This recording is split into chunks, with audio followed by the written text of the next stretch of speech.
আসসালামু আলাইকুম। আশা করছি আপনারা সকলে অনেক ভালো এবং সুস্থ আছেন। তো আজকে আমি আপনাদেরকে দেখাবো ওয়ার্ডপ্রেসের মধ্যে আপনারা কিভাবে একটা পোস্ট দিতে পারেন এবং পোস্টটাকে ফুল এসইও করে দিতে পারবেন। ঠিক আছে? সো আমরা এই এসইও একটা প্লাগইন ইউজ করব, র‍্যাঙ্ক ম্যাথ এসইও।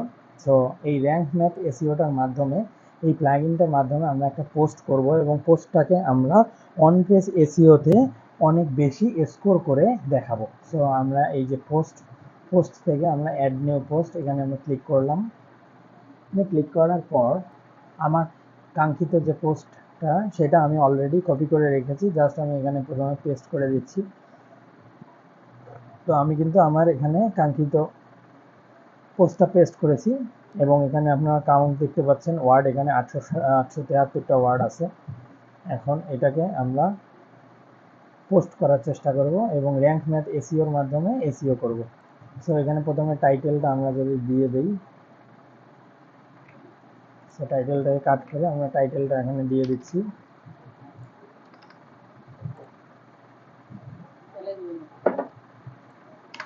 সো এখানে আমরা দিয়ে দিচ্ছি টাইটেলটা।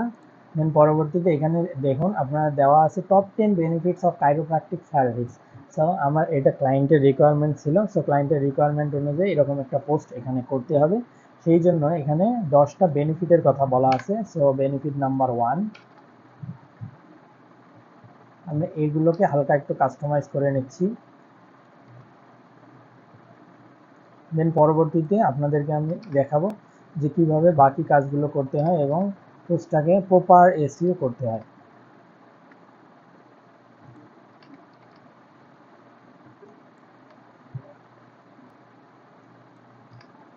তো 10টা পয়েন্ট কিন্তু হয়ে যাচ্ছে এবং এখানে হচ্ছে কত কনক্লুশন পয়েন্টটা। তো দেখুন সবার প্রথমে কাজ হচ্ছে আপনার যে পয়েন্টগুলো আছে এই পয়েন্টগুলোকে মার্ক করা এবং H1 থেকে শুরু করে H6 পর্যন্ত র্যাঙ্ক দেওয়া। সো আমি কি করব, আমি যেহেতু ওয়ার্ডপ্রেসে কাজ করি আমি খুব ভালো করে জানি যে উপরের যে হেডিংটা দেওয়া আছে সেই হেডিংটাকে আমি H1 করে রেখেছি। সো পরবর্তীগুলোকে আর আমি H1 রাখবো না। মনে রাখবেন একটা পোস্টের মধ্যে H1 শুধুমাত্র একটাই থাকতে পারে, সেই জন্য শুধুমাত্র একটাই H1 আমি রেখেছি এবং এটা হেডিংয়ে অলরেডি H1 পেয়ে বসে আছে। সো পরবর্তীগুলোকে আমি আর কিন্তু H1 দিতে পারবো না। সো আমি এটাকে কি করব, আমি এটাকে H2 বানিয়ে দিচ্ছি এবং পরেরগুলো সবগুলোকে আমি H2 বানাইতে পারবো। অর্থাৎ H1 আমি একটা বানাইতে পারবো কিন্তু বাকি H2 আমি একাধিক বানাইতে পারবো। সো আমি প্রত্যেকটাকে H2 প্রথমে দিয়ে দিচ্ছি। এগুলো কিন্তু এসইওর পার্ট, এগুলো কিন্তু এসইওতে হেল্প করবে এবং দেখবেন আমরা এখানে আমরা স্কোর দেখতেছি মাত্র 17। সো পরবর্তীতে আমরা এখানে স্কোর 80 তুলব, 80 তোলার চেষ্টা করব।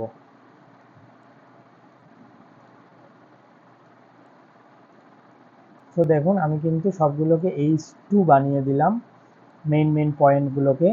অ্যান্ড এখানে যে কনক্লুশন এটাকে আমি H3 বানাবো, এটাকে আমি H3 বানিয়ে দিলাম। তো এভাবে কিন্তু আমি প্রথমে হেডিংগুলোকে ঠিক করে নিলাম। সো আমি এপাশে লেখাটা আর রাখতে যাচ্ছি না। সো এতটুকুই আমার হচ্ছে মেইন পোস্ট। পরবর্তীতে এখন দেখুন এখানে কিন্তু আমার স্কোর এখনও 17ই আছে এবং আপনাকে দেখতে হবে আপনার এই পোস্টটার জন্য ফোকাস কিওয়ার্ড কোনটা। সো আমি এখানে ফোকাস কিওয়ার্ড আমি নিতে পারি কাইরোপ্র্যাকটিক। ঠিক আছে? সো কাইরোপ্র্যাকটিক, সেই জন্য আমি এখানে এসে ফোকাস কিওয়ার্ডটা সবার প্রথমে আমাকে দিতে হবে। সো আমি এখানে কাইরোপ্র্যাকটিক দিয়ে দিচ্ছি। সো কাইরোপ্র্যাকটিক দেওয়া মাত্রই সাথে সাথে দেখুন 70 হয়ে গেছে স্কোর, কিন্তু সাথে সাথে 17 থেকে 70 হয়ে গেছে। সো আমি আমার মেইন যে কিওয়ার্ডটা সেটাকে কিন্তু পিক করে ফেলেছি। পাশাপাশি এখন আমরা এডিট স্নিপেট এই অপশনটা দেখতে পাচ্ছি, এই অপশনটাতে আমাদের একটু কাজ আছে। সো এডিট স্নিপেট অপশনে আমরা ক্লিক করব, তারপরে আমরা এই পোস্টটার যে টাইটেল সেই টাইটেলটা দেওয়ার চেষ্টা করব। সো আমি কি করব, এখান থেকে টাইটেলটাকে প্রথমে কপি করে আনবো, কপি করে এনে আমি এখানে প্রথমে টাইটেলটা দিয়ে দেবো। তো আমি দেখুন টাইটেলটা দিয়ে দিয়েছি। তো সার্ভিসেস টাইটেলটা দিয়ে দিয়েছি। এখানে আমি আর কিছু লিখতে পাচ্ছি না। দেন পারমালিঙ্কটা আমি টপ 10 বেনিফিটস অফটাকে কেটে দেবো, এতটুকু রাখবো। এবং দেখুন ডেসক্রিপশন, এই ডেসক্রিপশন মানে হচ্ছে এটাকে আমরা বলি মেটা ডেসক্রিপশন। মেটা ডেসক্রিপশন মানে হচ্ছে কি, আপনি যখন একটা পোস্টের নাম বা পোস্টের টাইটেল লিখে সার্চ করেন, তখন সেই গুগলে সেই সার্চের পাশাপাশি কিছুটা ওয়ার্ড আপনাকে শো করে সেই পোস্ট রিলেটেড, সেটাকেই বলা হয় মেটা ডেসক্রিপশন। যেমন আপনি আসলে গুগলে গেলে আপনার এই পোস্টটাকে এইভাবে দেখতে পারবেন, অর্থাৎ এই প্রথমের যে লেখাটুকু আছে এই লেখাটুকু প্রথম দিকে শো করবে। সো এটাকেই বলে ডেসক্রিপশন বা মেটা ডেসক্রিপশন, বাট এটাকে আমি হালকা একটু চেঞ্জ করব। এবং মনে রাখবেন মেটা ডেসক্রিপশনে অবশ্যই আপনার মেইন যে ফোকাস কিওয়ার্ড সেটা যেন থাকে। সো আমি এখান থেকে একটা লাইন নেব যেটা অনেক অ্যাট্রাকটিভ, বাট পাশাপাশি এখানে যেন ফোকাস কিওয়ার্ডটাও থাকে। সো আমি একটু দেখি, chiropractic services can help correct posture, আমি এই যে এই লাইনটা নিচ্ছি, এতটুকু লাইনকে আমি মেটা ডেসক্রিপশনের জন্য সিলেক্ট করতে চাচ্ছি এবং এডিট স্নিপেটে আসবো এবং এখানে আমি এটা দিয়ে দেব, দিয়ে পরবর্তীতে পিছন থেকে এটা কাটা শুরু করব, কিছুটা রাখবো এবং 3টা ডট দিয়ে আমি বোঝাবো যে এরপরে আমার এখনো আরো অনেক কিছু আছে। সো আপনারা পোস্টটা পড়ুন, ঠিক আছে। দেখুন এগুলো কিন্তু গ্রিন অলরেডি হয়ে গেছে। তো দেখুন এখনো 70 দেখাচ্ছে। সো পাশাপাশি আরো দেখুন কয়েকটা এরর আছে, এই যে additional error, title readability, content readability. So দেখি আমি এখানে কি দেওয়া লাগবে, add an image with your focus keyword. So আমার এখানে কোনো কিন্তু আমি ইমেজ ইউজ করে নিয়েছি, ওইখানে আমি একটা ইমেজ ইউজ করব এবং সেট ফিচার্ড ইমেজ, এখান থেকে আমি একটা ইমেজ এখানে ধরিয়ে দেব। সো দেখুন এখানে কিন্তু আমার ক্লায়েন্টের সেই ফটোগুলো রয়েছে, আমি ক্লায়েন্টের ফটোগুলোর মধ্যে থেকে একটা ফটোকে এখানে অ্যাড করতে যাচ্ছি এবং সেটা হতে পারে আমি ক্লায়েন্টের এই ফটোটা দিতে যাচ্ছি, অথবা এইটা। আচ্ছা আমি এই ফটোটা প্রথমে দিচ্ছি এবং দেখুন এখানে অল্টার টেক্সট অবশ্যই দিতে হবে এবং দেখুন এখানে কিন্তু কাইরোপ্র্যাকটিক এই কথাটা কিন্তু আছে। সো কাইরোপ্র্যাকটিক কথাটা আছে মানে নো প্রবলেম। সো এটাই হচ্ছে অল্টার টেক্সট, এটাই আপনাকে দিতে বলছে এবং সেট ফিচার্ড ইমেজ আমি দিয়ে দিই। দেখুন সাথে সাথে সেই এররটা কিন্তু চলে গেছে।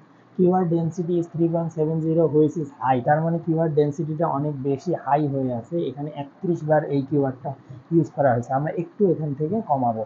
সো এটা কমানোর উপায় দেখুন, কন্ট্রোল এফ চাপবেন, কন্ট্রোল এফ চেপে আপনি আপনার কাঙ্ক্ষিত কিওয়ার্ডটি লিখবেন।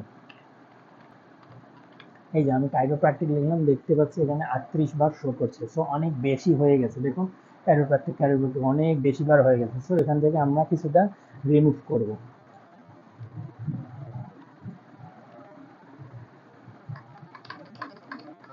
এই যে এখানে আমরা একবার কমাই দিলাম, সো দ্যাট কাইরোপ্র্যাকটিক না লিখে অনলি কেয়ার রাখবো। দেন পরবর্তীতে কাইরোপ্র্যাকটিক রেগুলার অ্যাডজাস্টমেন্ট, হ্যাঁ আমরা এখানে কাইরোপ্র্যাকটিকটা তুলে দেব,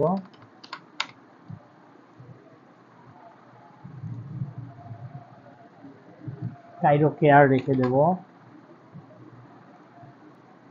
ইনক্লুড ট্রিটমেন্টস রাখবো অনলি, না ইনক্লুড কাইরো ট্রিটমেন্ট রাখতে পারি আমরা।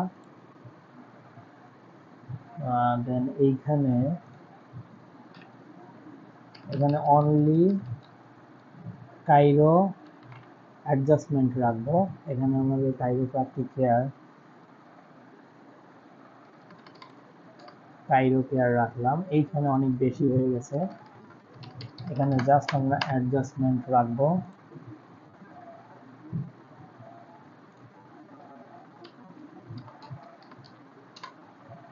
মেডিকেশন কেয়ার প্রমোশন, এই যে আমরা এখানে কিন্তু অনেক কমাচ্ছি, ঠিক আছে।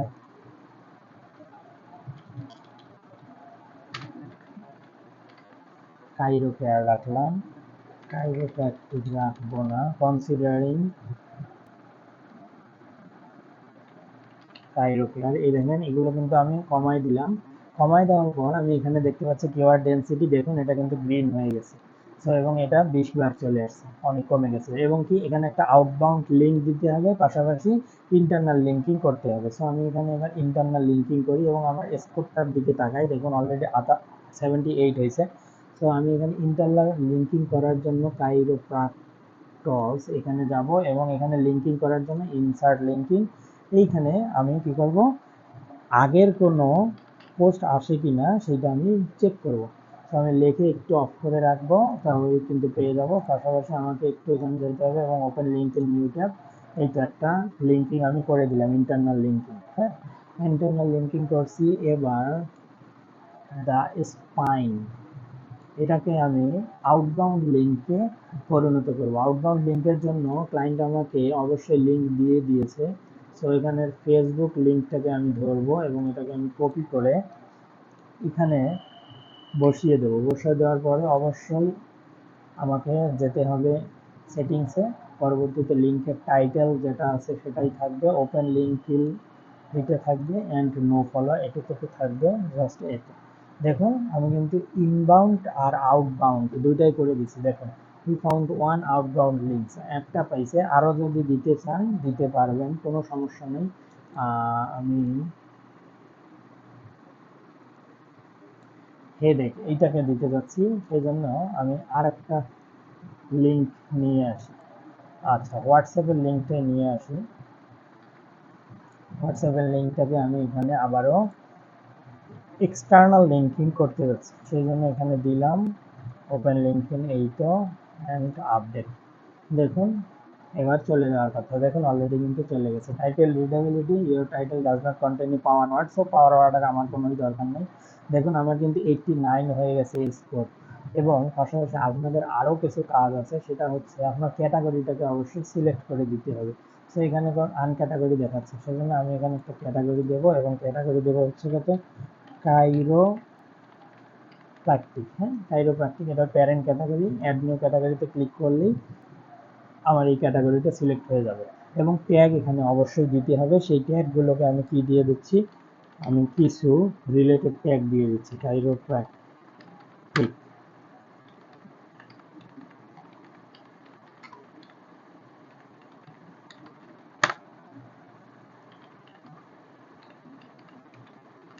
chiropractic and osteopathic center, আমি যেগুলো দিয়ে দিলাম। তো দেখুন এখন কিন্তু এগুলোর জন্য কোনো স্কোর বাড়বে এরকম কিছু না, জাস্ট এইটা দিলাম এবং পাবলিশ অপশনে আমি ক্লিক করে দেবো। তো পাবলিশ করলেই কিন্তু পোস্টটা আমার পাবলিশ হয়ে যাবে এবং পরবর্তীতে সেখান থেকে আমি কিন্তু পোস্টটা দেখতে পারবো। এই যে ভিউ পোস্ট অপশনে ক্লিক করলেই আমরা পোস্টটা দেখতে পারবো। তো দেখুন কিভাবে প্রপার একটা এসইও করতে হয়। এই যে দেখুন দেখুন দেখুন খুব সুন্দর লাগতেছে কিন্তু, ঠিক আছে। দেখুন এই যে ওয়েবসাইটের মধ্যে কিন্তু খুব সুন্দরভাবে এই পোস্টটা কিন্তু শো করতেছে। তো এইভাবেই আপনারা একটা পোস্টকে এসইও করতে পারবেন এবং এসইও স্কোর 80+ করতে পারবেন। তবে অবশ্যই মনে রাখবেন র্যাঙ্ক ম্যাথ এসইও, এই এসইওটা নামায় নেবেন, অথবা ইয়োস্ট এসইও, এই দুটো এসইও নামায় নিয়ে পরবর্তীতে আপনি পোস্টগুলোকে এসইও করবেন এবং গুগলে ইন্ডেক্সিং করবেন। তো ভালো থাকবেন, সুস্থ থাকবেন, ধন্যবাদ।